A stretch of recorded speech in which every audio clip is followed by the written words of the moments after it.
Lovely. Uh, you can switch off these lights. But don't they need to see the PowerPoint rather than me? No, it doesn't. It doesn't. It doesn't.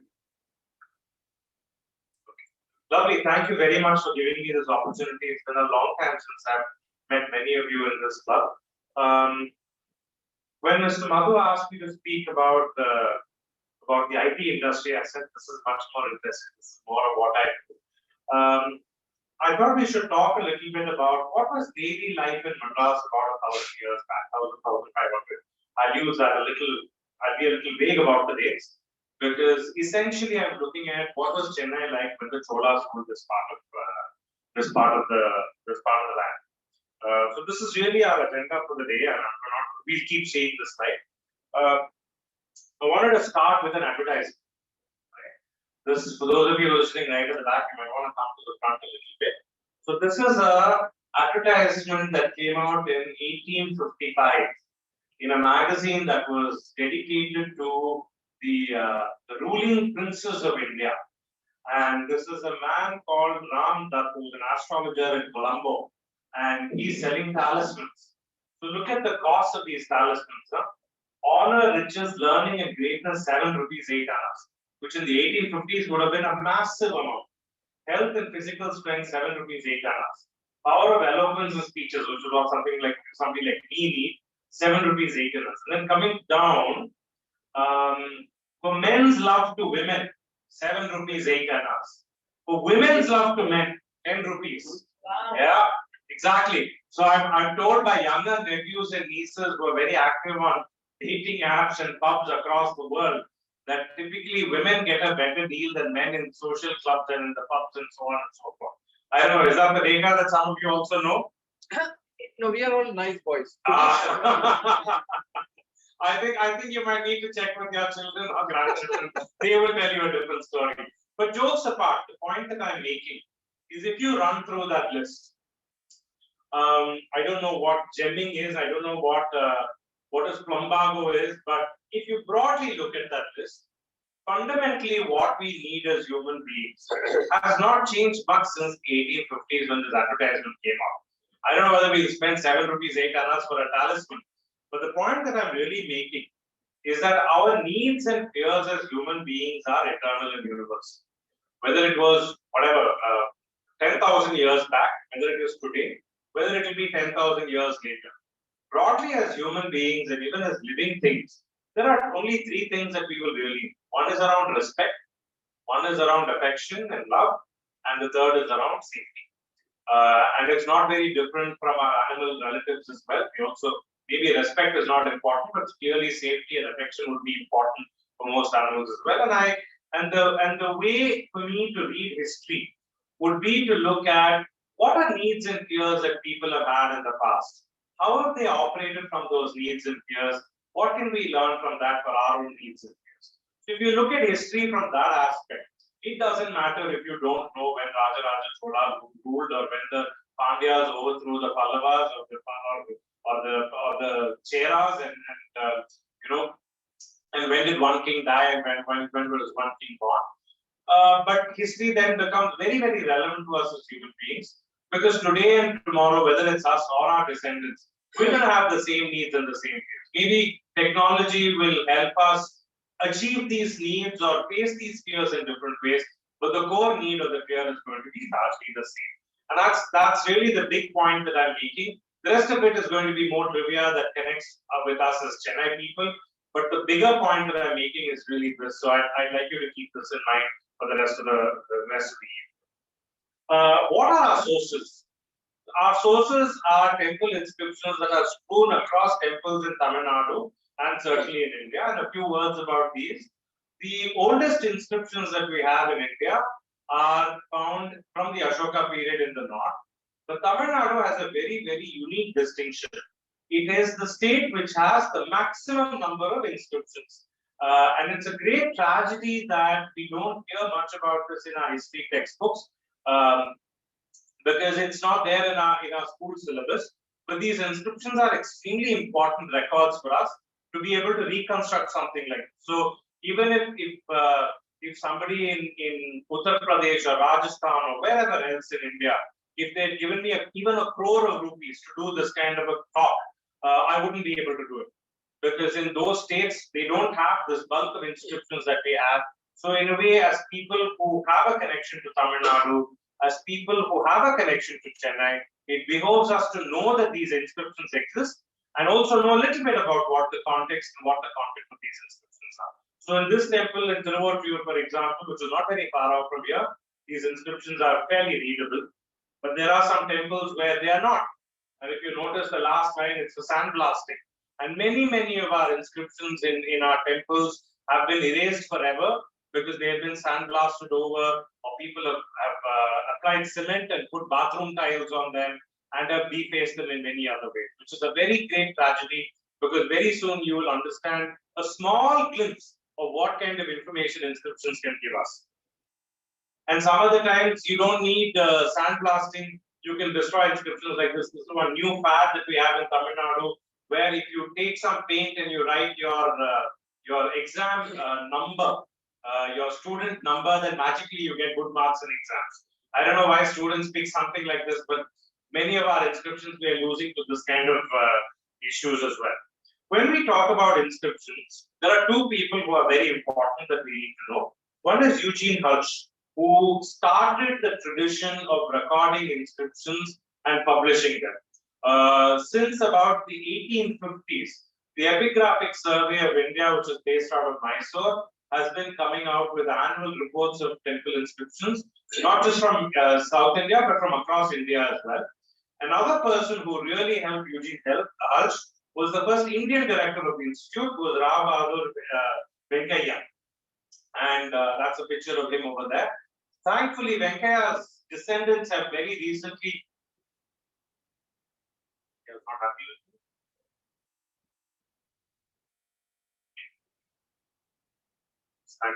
Venkaiah's descendants have published a book about him and his writings.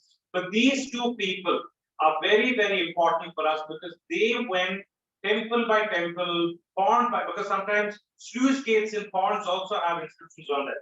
They systematically went across large parts of South India and some parts of North India as well and started documenting these and publishing these inscriptions. So today we have about close to 42 volumes of the annual report of epigraphy, and all of these are inscriptions that have been copied and published. They're usually published according to towns. So, for example, if you come from Kottayam, right? So, what you would do is you would go to the index volumes. You will search for Kerala, and in Kerala you will find Kottayam, and in Kottayam you will find that inscriptions were copied in say 1952, inscription number 200 to 500. Then in 1907, from 300 to 700. So you'll find different numbers like that. Then you go to the corresponding volume, and then in that volume, you'll have the place where the inscription is found, the exact location, south wall of the west facing shrine, whatever it is. You'll have the date of the inscription. Usually you'll find it, the name of the king who did it, whatever, and you'll have an abstract of the inscription. And in some inscriptions which are particularly important, you might have a detailed account of it. So you have one set like this. Then in the Travancore archaeological series, you have the Karnataka epigraphy, you have the South Indian inscription volumes. In these, you have longer translations of some of the really critical inscriptions. So and most of these are available online. In fact, my PhD, which I'm due to submit at the end of the month, is on socio-cultural life of the Pandya kingdom from about 8th century till about the 13th century. And all of this is done only through inscriptions, and I didn't even have to go to a library. All of these inscriptions are available online. They've all been indexed, classified, published. So it's very easy to actually access them. And that is the source that we're going to use to reconstruct what life was like in Chennai at that point of time. So there's some basic information. So what percentage of inscriptions in temples do you think are religious, mythological, or philosophical in nature? Since I have heard you earlier, it is 100%. 0% are religious. You shouldn't have answered that question there. But that is the answer. 0%. Not one line of inscription has anything to do with religion or philosophy. All of them are documents of the socio-economic or political nature that was important for the village, which was recorded. So it's much like we have a website today or we have the government gazette. These inscriptions were put up there as documentation. The language of inscriptions are predominantly Tamil, and it's fairly easy for anybody to read most of them. So here is an example. This is Chola Tamil. You can read it fairly easily. Many of the letters, for those of you who know Tamil. And incidentally, the original older inscriptions in Tamil were actually in a script called Vatta, which is much rounder. And when the Cholas conquered the Pandya region in about the 10th century, they changed the script, which is why we today have the Chola script. Fortunately, Malayalam still continues to have a derivative of the Vatta script. So if the Cholas hadn't conquered the Pandya country, there's a good chance that southern Tamil Nadu would have had a different Tamil script, northern Tamil Nadu and central Tamil Nadu would have had a different Tamil script. So then there will be two parties. There would be, yes. So what is the content of inscriptions, right? The content of inscriptions are largely of two parts. One is gifts that were given to the temple, not necessarily only by kings, but by a lot of private individuals as well. And the second would be landmark judgments that were made in the temple for the local community, which had to be preserved. We must remember at this time, today we largely tend to see temples as religious institutions, but in those days, everything that you expect from the government, the temple did for the local community. Whether it's about education, medical facilities, collection of taxes, providing employment opportunities, storing grain, which is an important form of revenue for the country. All of this was done by the temple. So anything that was important where the group had to come together and take a decision, it would be taken in the temple. Now, as you go into details, you can see there are civil cases and there are criminal cases, and these inscriptions really talk about this kind of data. So let's look at some of the inscriptions. So here's a zoom up of one of the inscriptions. You can see some of the alphabets over there. And it's interesting to note that in till about 500 years, you will find inscriptions have no spelling mistakes. And they're largely written very carefully and neatly. In fact, in some cases, we even see that they would have originally written it with kavi, which is red ochre, and then the engraver would have actually inscribed the inscription. So there's no spelling mistakes, it's perfectly written. And Tirumukuram, for example, is a temple not very far off from Chennai. It had a medical college, it had a pharmacy, it had a running hospital. There's information on what kind of facilities should be given for the patients there and for the students who studied there. The inscription probably starts from this end of the wall and goes all the way to that end and probably to the entire this wall space. Every line is perfectly aligned with each other, no spelling mistakes, and in one wall there should be about 60 to 70 lines. So that's the depth, that's the length of inscriptions that we can see. So these are the various places in Madras where we have inscriptions. We have Madambakam, Thiruvallikeni, Koyameda. Our oldest inscription is from Thiruvallikeni in the temple. This is from about the 9th century, when we hear in about 808 ACE. There was a great distress in the temple, and before 808 AD, there was a great distress in the temple. The temple had to sell some of its gold vessels and silver vessels, and some of its land as well.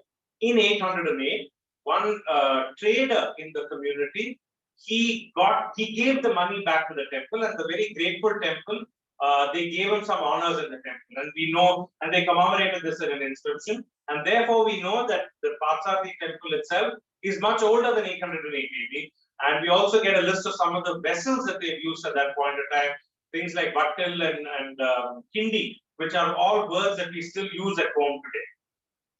The temple with the largest number of inscriptions is Thiruvattiur. So many of the inscriptions that I'm going to quote today will largely be from Thiruvattiur. Santhom also I'm including here because the original Kapalishwara temple was actually where the Santhom Cathedral is, or in that area. And some of the stones from that temple were used to construct the steps to the Santhom Cathedral, and some of them have already also been moved to the Madras Museum. Some were actually in the Santhom Cathedral itself, but they've disappeared in the last couple of years. So an interesting tidbit that we have from that is the original name for the Devi shrine in the Kapaleshwara temple was Pumbava, and only much later did it become Kapagamba. So this is the kind of information that we have. In these inscriptions, we also have mentions of all of these places. So Ermore, of course, is Egmore. Then Sacred Maiden, Nungambakam we have, which is where we are. Which is where we are now. Tambaram, Pallavaram, of course, is important. Pallavaram had an important Pallava period cave temple, which has been converted into a mosque now. So there are some inscriptions over there. Padi Pudal is also an important. Pudal and Puliur I have underlined. Where is Puliur in Chennai? No, Kodambakam. It is just off Kodambakam. Puliur used to be the district capital for this region, right? So a lot of that central part of Madras was all part of Puliur Kota, and Pudal Kota was the other part. So you had Egmore and downwards North Madras. All of that was part of Pudal Kota. So it's largely like a district. Kotur Nadu was another important place. So all of Adayar, Tiruvanmiyur, Kotur, from all that used to be called Kotur Nadu. So I want to pause here and just remind you that these words today come so easily off our lips when we talk about, I'm coming from one place to another. All of these words themselves are at least 1,500 years old. So 1,500 years old, these words have not changed. So I hope that gives you a sense of pride of the ancientness of Madras as we know it today. But remember, of course, Madras is a creation of the British. Each of these were small, small villages. And eventually they all got amalgamated into each other. So let's understand what territorial divisions would have been at that point of time. So the country that we're talking about here is the Chola kingdom. The state would be Mandalam. So this part of Madras would have been called Tondai Mandalam. It's a very large portion of Madras. Tondai Mandalam comes from the word Tondaka, which is a creeper, and there's a mythical story to it. We don't know the true meaning for this. Chola, we probably believe Chola has something to do with Sherry, which is prosperity, and therefore Chola. But these words for why Pandya, why Chera, why Chola are all lost in the mist of time. Very difficult to find out. Then a district was called either a Kutram, Kotam, or a Valanadu. And you have and all of Madras as we know it today largely falls into Puliur, Pudal, and Amur. Then at a lower level, we have a Taluk today, which used to be called a Nadu. And a person who was the head of the Nadu was called a Nadalvan. And this word Nadalvan, for example, we know that Velachery had a very important Nadalvan. So a Nadalvan would have been a person of considerable importance. He would have been liaising with the king and with the local community as well. And he would have been a man of substance who would have owned a lot of land. We have an inscription where the wife of a Nadalvan gave land to a temple on her own right, which is quite unusual because women, when they were allowed to, we had two kinds of women at that point in time. One were the Devaradiyars, who never married and who only married the god, and they were not prostitutes as we think of them today. They were extremely cultured women. They were allowed to own and sell and dispose of land on their own merit. They didn't have to check with the man. But married women typically have to check with their spouse or with their children or with their brothers before they sold land. But in this case, we have a woman who donated land on her own behalf. So we get inscriptions like this, and therefore we will get a sense of what Chennai was like at that point of time. So largely the districts, taluks that we get to hear of are Kotur, which is Koturpuram today, Erumur, which is Egmore, Ambattur, which some of you may know because you might have had factories over there, and Amur as well, which is Amur. Right? City would be something called a Taniur. We don't have, this was a very Chola situation. A Taniur was a place where the city could levy taxes on its own and collect them and spend them on its own without having to give a large portion back to the king. The only, and this is a very Chola concept, we don't have this in the Pandya region. The only Taniur that we have in the Chennai region is Manali. Manali used to be a Taniur, and it's possible because a lot of the economic wealth of Manali and Tiruvottur came from salt pans in that region. And this salt was traded, and there were very powerful trade guilds. So there were salt merchants in that area who met regularly to do good work for the local community and also to set prices for salt and to export salt. So we think a lot of the money came in only because of that, and therefore it could have been a Tanur by itself. We also have, I've not mentioned it in the slide, but we also have Padi, right? Padi on the way, just off Ananagar. Padi is a place where there would have been a cantonment. So you would have had a Chola army stationed in Padi, and therefore that place is called Padi. Otherwise, we have a lot of Pakams over here, Pakam and all of this. Pakam is a place which is close to the sea, which is why you have Pakam. Patnam would be a city, but Patnam is a much later name that we have. We also have Brahmadeyam. Brahmadeyam is a large plot of land which was given by the king to a group of Brahmins. And when this was given to a group of Brahmins, the Brahmins will then split the land into smaller parts, which are called shares or pangu, and they would auction those parts off. When they auction those parts off, they will auction it typically to Velala community people who are land tillers, or who are actually people who cultivated the land. And they would also look for barbers and carpenters and the Panchala community, which were the crafts community, so that it becomes a complete village. And in doing so, they will get land which has so far been uncultivable to be cultivated. And when extra land is cultivated, how does this help the king? Taxes, absolutely. So it's a very important way for the king to get taxes. And if king got taxes, he paid his army and he retained his position. There are very strong economic connect. Velacheri was a Brahmadeya like that. Brahmadeya was created like that, and it's very intuitively done. See, this Brahmin was a priestly class, a very loose classification, which history and inscriptions don't forward. It's a lot more nuanced. Look, at the end of the day, temples don't need too many priests. They need only a few. The real purpose the kings worked closely with the Brahmins was because the Brahmins were well versed in the Dharma Shastras, which were the law books. And when they worked with the Dharma Shastras, they became the judicial officers for the local village. And what the king wanted was exactly what is wrong with our judicial system today, where the Supreme Court is groaning under the weight of so many cases. Because in those days, the king would not have the patience to handle so many cases. He would want local issues sorted locally. And that's what the Brahmin did at that point of time. But if the Brahmin did that role, it is very easy for him to get very corrupted. And it's very easy for him to get his ego go up. So the check and balance in that was that when the Brahmadeya lands were allocated and shares were made, the lowest shares came to the Brahmins, the highest shares went to the other community. So it's a very complex system of checks and balances to ensure, even if there were caste issues at that point of time as well, even if there were caste issues, there was some kind of a systemic check and balance so that one community couldn't overpower another community. So you have the Brahmadeya system as well. And then at the smaller level, you had the town, which is called a Nagaram or a Mangalam. So usually a Mangalam is a place where the Brahmin community was there.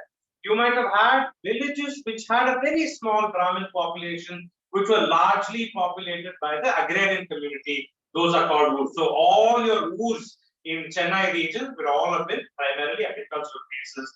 And you also have the names of councillors. We have a Sabha, a Natar, and a Mudali. All those who owned land in a village could nominate or elect members of the upper caste to the village governing council. And the village governing council was called the Mahasabha. The Mahasabha worked to administer the temple and therefore the common property of the community as well. The Mahasabha itself was divided into multiple smaller groups called the Varyams. A Varyam is like a committee, right? And then the system is same in your club. You'll have a main club and then you'll have multiple committees, right? Same system. Committees will typically have odd numbers because lots of decisions were taken by voting. One committee would be Punvaryam. So Punvaryam committee would be a committee that looked at the firmness and the fineness of gold that was deposited in the form of taxes. Yeri Varyam would be a committee which would look after the ponds and the water bodies of the village. And because only if you look after them would you be able to improve the agricultural productivity. You will have the Totavarya. Totavarya was the orchards that belong to the temple. And orchards, not just fruit trees, but trees that gave gingerly oil, right? Because oil was a very important commodity for trade at that point in time for villages, and villages had to be self-sufficient in oil. So you'd have those kind of communities, and people who manage those were called Sabha, Nata, and so on.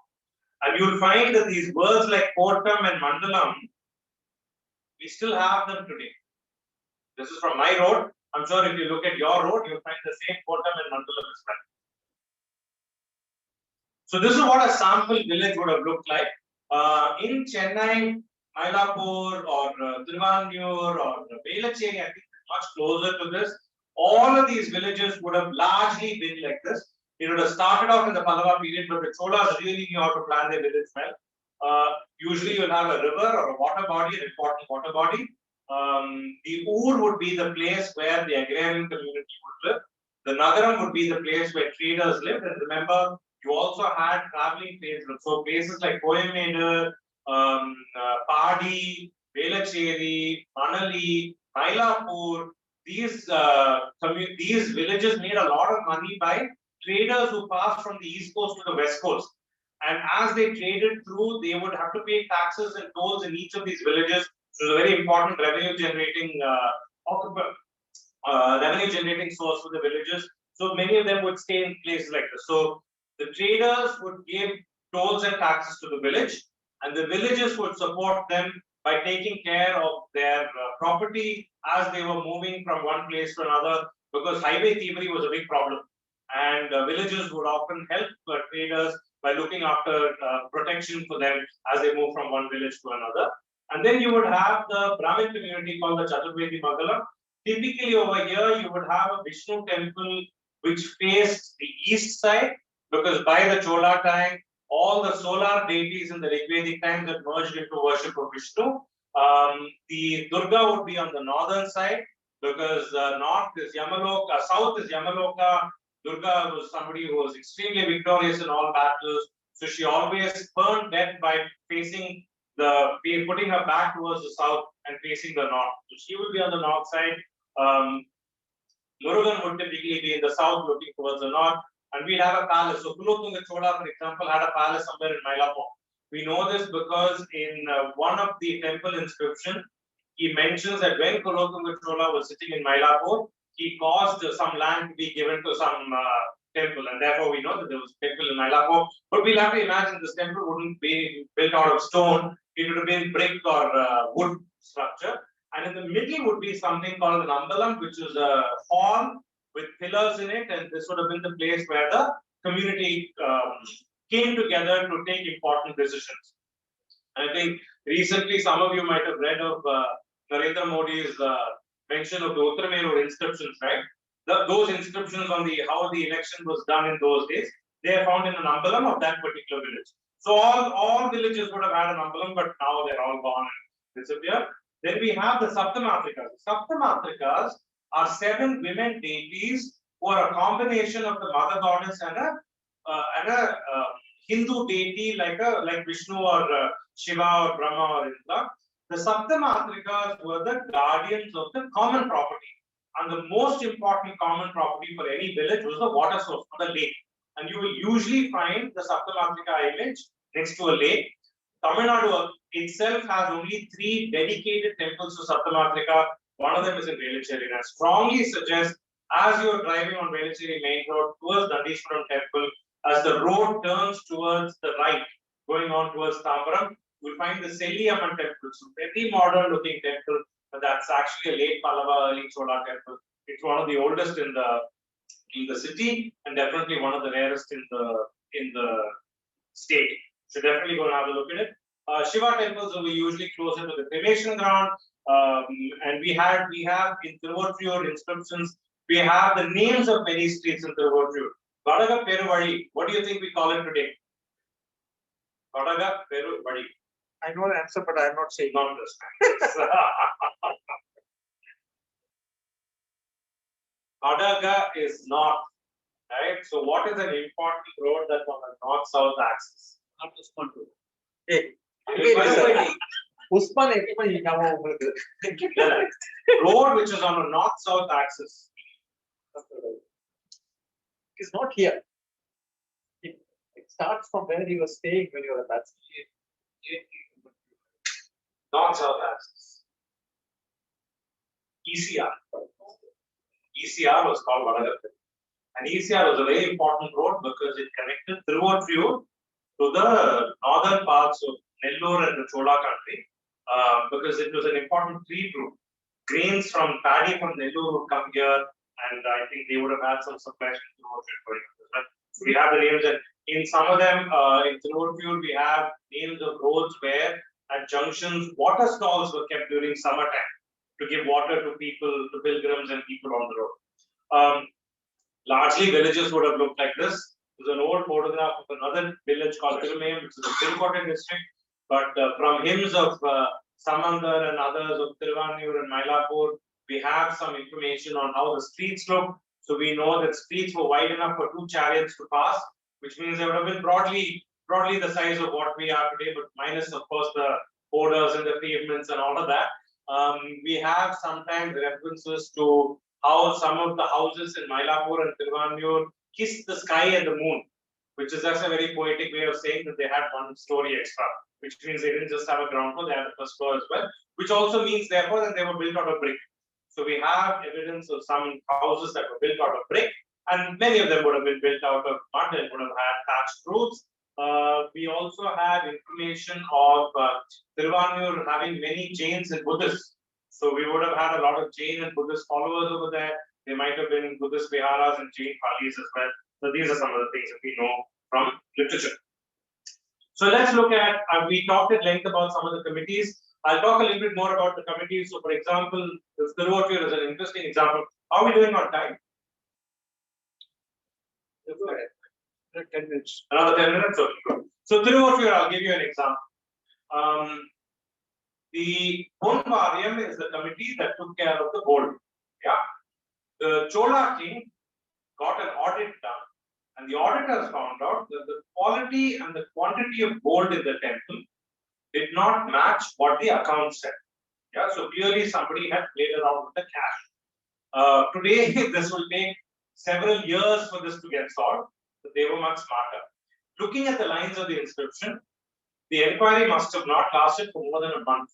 So in the inquiry, they found out that the committee members were responsible for this discrepancy in the accounts.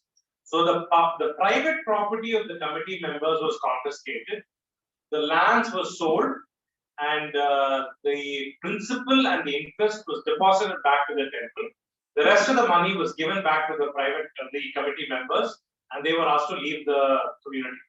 And in a river valley civilization where the dominant economy is agriculture, the biggest insult that one can have is to be excommunicated from the community. Huge insult, worse than death. And this was the punishment that was given to them. We have another criminal case in close by, where in the audit of the temple jewelry, they find out that the temple, the treasury doors have been opened, the treasury chest has been opened, 120 gold coins have been taken out, but the chest has been closed, the doors have been closed, Sandha Mari, which means the seal was also put back. Then they did an inquiry, and they found out clearly the security staff and one of the priests were involved. So again, they confiscated private property. The security guard had a particular temple festival which his family had been given. That right was taken, that was auctioned, that money was also collected, and they were both banished from the temple and the community. So this is from the same money. So you find inscriptions like this where corruption was there and was dealt with very, very severely. In the case of Manali and Velachery, we have some information on how the Mahasabha decides on selling land and buying land on its own accord, and I've already talked to you about the Tiruvallikeni temple. So Mahasabhas are actually very powerful. They were looking at how to generate income for the temples as well. In Trisulam, Velachery, and Coimbatore, we have some inscriptions on how tax collection was very tough. Right? There are cases in the Chola period of where widows have committed suicide because they couldn't manage the pressure of the tax collector. And we have in Trisulam and Velachery one case where the tax was collected, but when the king comes, the villagers appeal and say, look, this is very unfair. we had a drought this year, we can't pay taxes, and the king listens to them and he waives off taxes. And sometimes the Mahasabha has a very strong point of view with the king, they have an argument, and all the time the Mahasabha is looking at ways to convert temple lands into Devadana lands, because Devadana lands were exempt from tax.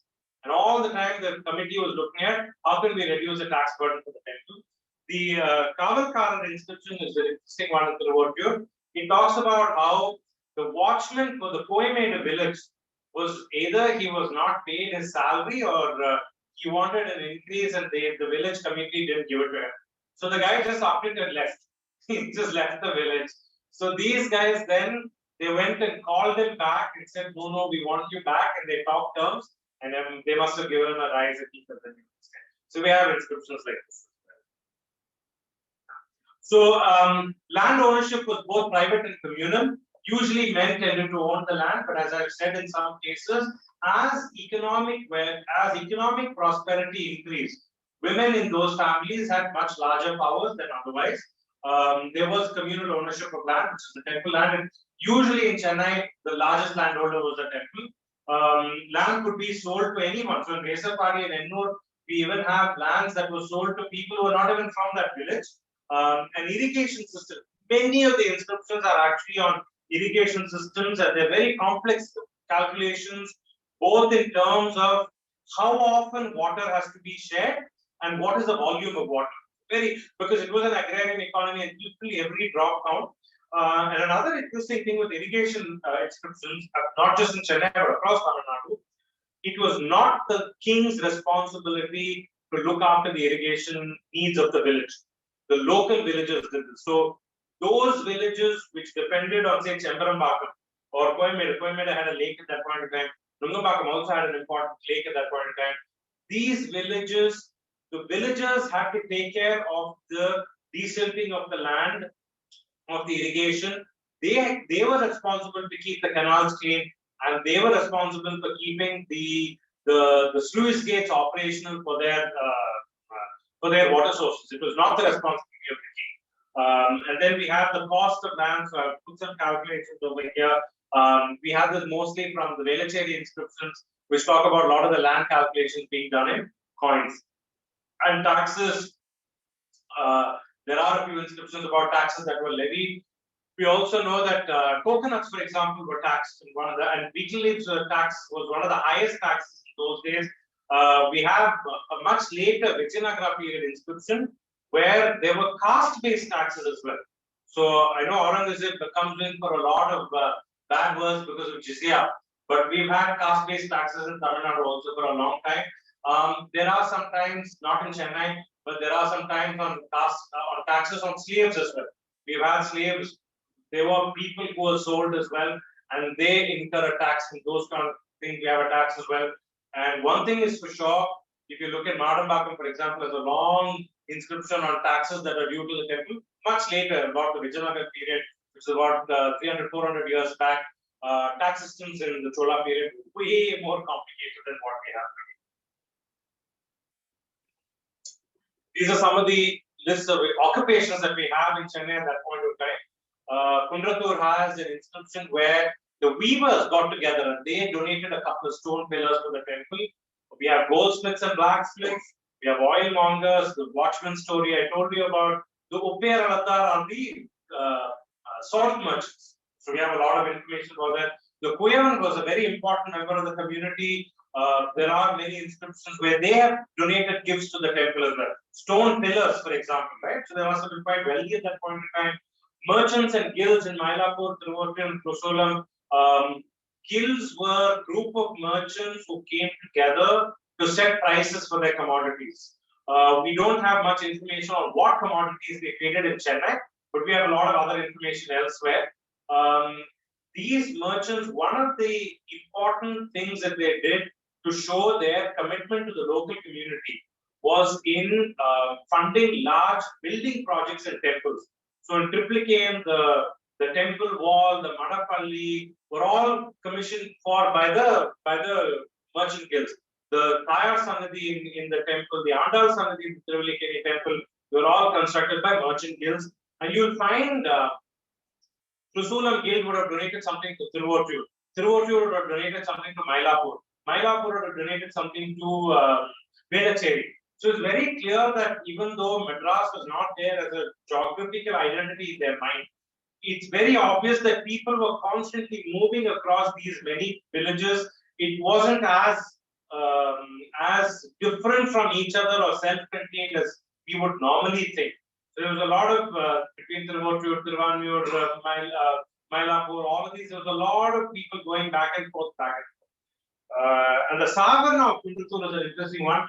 One of the occupations that was in high demand was a Savarna. Who would be a Savarna? Barbers. Because barbers were also surgeons. Right? So barbers are also surgeons. So when these Brahmadevas were started and Brahmins called for Pangal, one of the people that they will seek out are the Savarnas. And in this context, if you look at the goldsmith, the blacksmith, the mace, the bricklayer, all of these come into the 5 castes or the Panchala. Today, if we have to do a building construction work, we talk to the mason separately, the carpenter separate, the plumber separate. But in those days, all of them work together as a team. And those were the Vishwakarma groups. There were 5 craftsmen together. The person who worked on gold, the person who worked on wood, the person who worked on brick and stucco, the person who worked on iron and copper. I'm missing one more. Yeah. So these were come back to me. These were the people who worked together as a community to get stuff built, and they would charge together, and all of them would talk to each other so that you would see. The person who worked in stone. So these stone crafts and wood craft, they all have a lot of patterns connected together because they all work together. And when we moved to the British system, all of that changed. So a lot of inscriptions on temple festivals and dancers and so on. Particularly temple festivals are important because they were huge income generators for the local community. And they were also important cultural festivals. Dancers I want to spend for a few minutes and then we end with this. I already mentioned the Devaradiyars or the Devadasis. Some of the most wealthy ones were in Tiruvottur. We have cases of where Devaradiyars were the ones who funded large development projects in the village, like building tank bunds or building lakes and even constructing temples and constructing pujas on their behalf. The Devaradiyar of Tiruvottur were very great dancers, so great that during the time of Rajendra Chola, which is about 1,000 years back, they were given the position of a Talaikolli. A Talaikolli is a dancer of such great repute that she could hire another woman dancer to walk in front of her, holding a wooden staff, which must have been about this high. And the top part of the staff would have been plated in gold and inset with lots of jewels. And that would have been a great honor for her. So we have a couple of examples of Talaikollis in Tiruvottur. We also have a later period inscription from the Vijayanagar period, where these Devadasis went on strike. You might think that, come on, women of those days didn't have a lot of rights. So what if the dancers go on strike? But actually what happened is that because they went on strike, because they thought they weren't getting the privileges that they were due to them. Because the Devadasis went on strike, certain rituals in the Shiva temple in Tiruvottur could not be completed. Because those rituals could not be completed, the temple came to a halt. Because the temple came to a halt, the entire community came to a halt. So this became a huge issue, and the first time the Maheshwaras and the Devadasis get together and they try to broker a peace, and peace is brokered, but very quickly they go on strike again. And this time, the governor of the province, who's in Chandragiri at that point in time, he comes and brokers a peace, that also collapses. And the third time they go on strike, the Vijayanagar king himself comes all the way from Hampi to broker the peace, and we don't hear of this problem again. So evidently the problem was sorted out.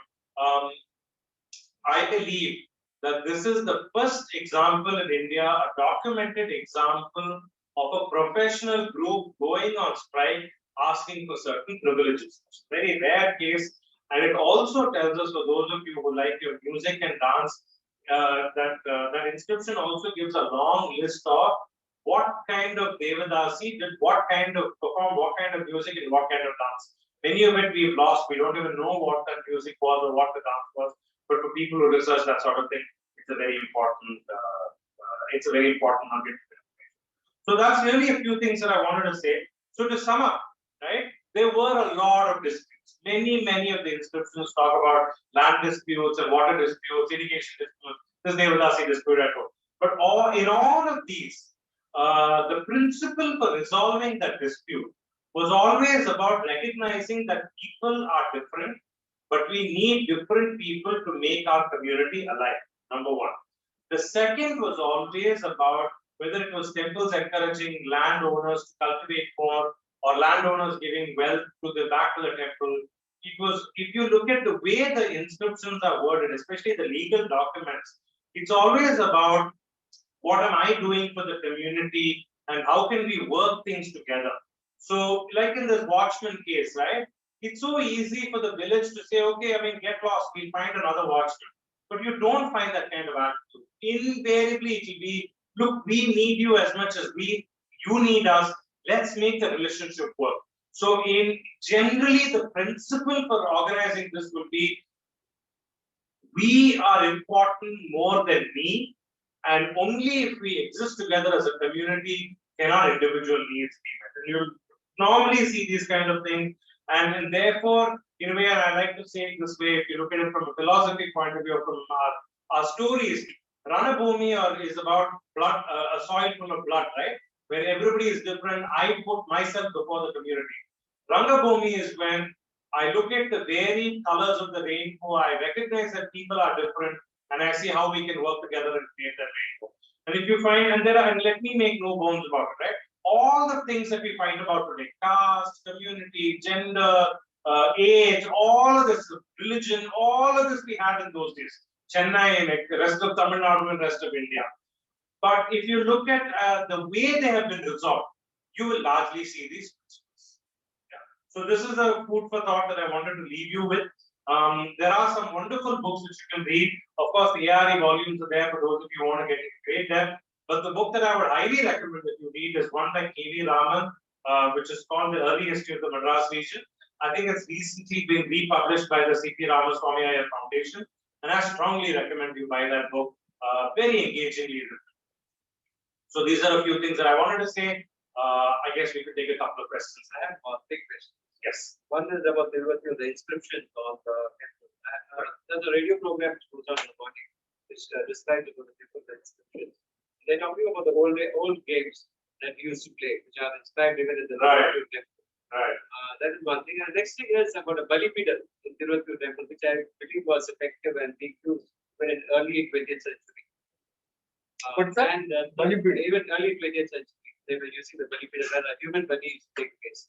Is there anything on the inscription? No, I don't know whether human sacrifices would have happened there. But there are temples where that happened.